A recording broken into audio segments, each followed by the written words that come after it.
Dorothy's Adventure. After a few hours, the road became rough and the walking grew difficult.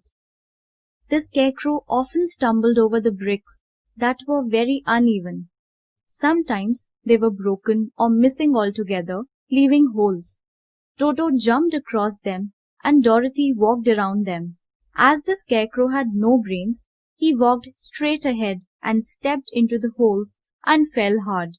It never hurt him, and Dorothy picked him up and set him upon his feet again.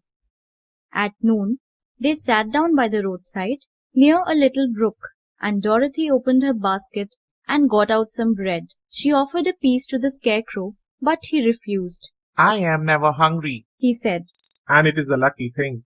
My mouth is only painted, and if I cut a hole in it to eat, the straw I am stuffed with will come out. That will spoil the shape of my head. Dorothy saw that this was true, so she nodded and went on eating her bread. When she had finished her lunch, the Scarecrow said, Tell me something about yourself and the country you come from. So she told him all about Kansas and how a cyclone had carried her to the strange land of Oz. The Scarecrow listened carefully and said, I cannot understand why you should wish to leave this beautiful country and go back to the place you call Kansas. That is because you have no brains, answered the girl. No place can ever be as beautiful as home. Kansas is my home. The Scarecrow sighed. By evening, they came to a great forest, where the trees grew so big and close together that their branches met over the road. It was almost dark under the trees, for the branches shut out the daylight. The travelers did not stop and went on into the forest. If this road goes in, it must come out. Said the Scarecrow. And as the Emerald City is at the other end of the road, we must go wherever it takes us. After an hour or so, the light faded away and they found themselves stumbling along in the darkness. Dorothy could not see at all, but Toto could, because some dogs see very well in the dark. The Scarecrow said that he could see as well in the dark as by day. So, Dorothy took hold of his arm and managed to walk along fairly well.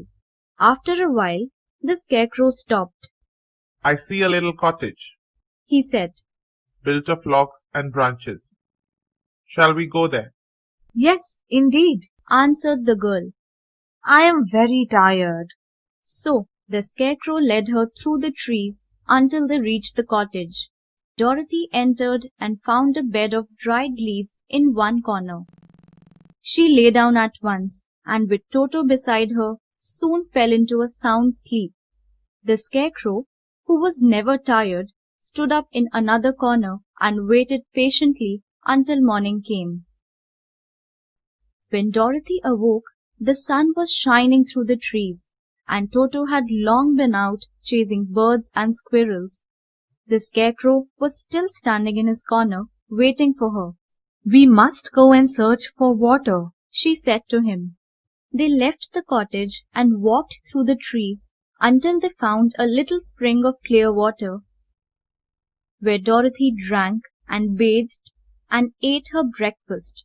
She saw there was not much bread left in the basket, and the girl was thankful that the Scarecrow did not have to eat anything, for there was scarcely enough for herself and Toto for the day. When she had finished her meal and they were all about to go back to the road, she was startled to hear a deep groan nearby. What was that? She asked fearfully. I don't know, Replied the Scarecrow.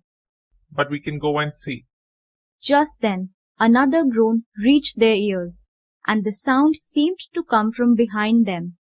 They turned and walked a few steps, when Dorothy saw something shining in a ray of sunshine. She ran to the place and then stopped, with a little cry of surprise. Standing beside a tree was a man made entirely of tin. He stood completely motionless, as if He could not move at all.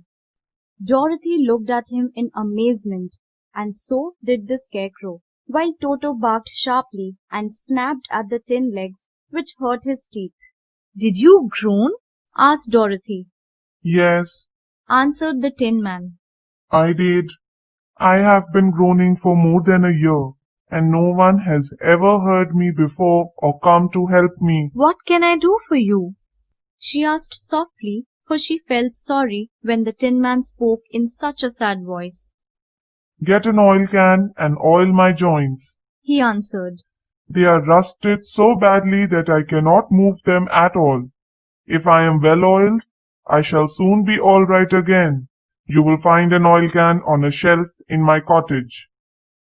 Dorothy at once ran back to the cottage and found the oil can.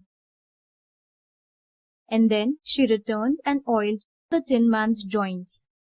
The Scarecrow bent them slowly and carefully until they were free from rust and as good as new. The Tin Man gave a sigh of relief and leaned against the tree. This is a great comfort, He said. Thank you. You have saved my life.